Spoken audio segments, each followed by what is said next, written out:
మరుసటి రోజు ఆమె గ్రామ పెద్దల వద్దకు వెళ్లి ఆ దయ్యం గురించి అడిగింది. వారు భయంతో ఒకరిపై ఒకరు చూస్తూ చివరికి ఒక వృద్ధుడు నిదానంగా చెప్పాడు.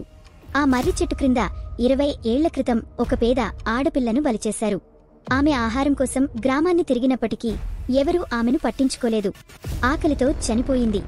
అప్పటినుంచి రాత్రిపూట ఆమె ఆత్మ ఈ ఊర్లో తిరుగుతుంది.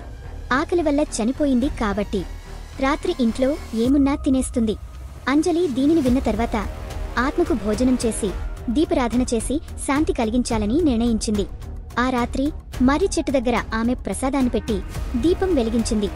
ఆమె దీపం వెలిగించిన కొద్దిసేపటికే చుట్టూ గాలిలో కంపనం మొదలైంది. చిరుదరహాసంతో ఒక నీడ బయటపడింది. అది బుద్ధిమంతంగా అంజలిని గమనించింది. ఆమె చేతులలోని భోజనాన్ని చూసి ఆత్మ ఆగిపోయింది. కాని అంజలి దీపం ఆర్పిన వెంటనే ఆత్మ ముఖం మారిపోయింది. అది కేవలం ఆకలి కాదు, ప్రతీకారం కావాలి. ఆమె మీద దూకిన ఆత్మ అరచి ఆమెను మర్రి చెట్టు వైపు లాక్కెళ్ళింది. ఆమె చివరి అరుపు గాల్లో కలిసిపోయింది. ఆ రోజు నుంచి మర్రి చెట్టు మీద ఇద్దరూ నీడలు కనిపించసాగాయి.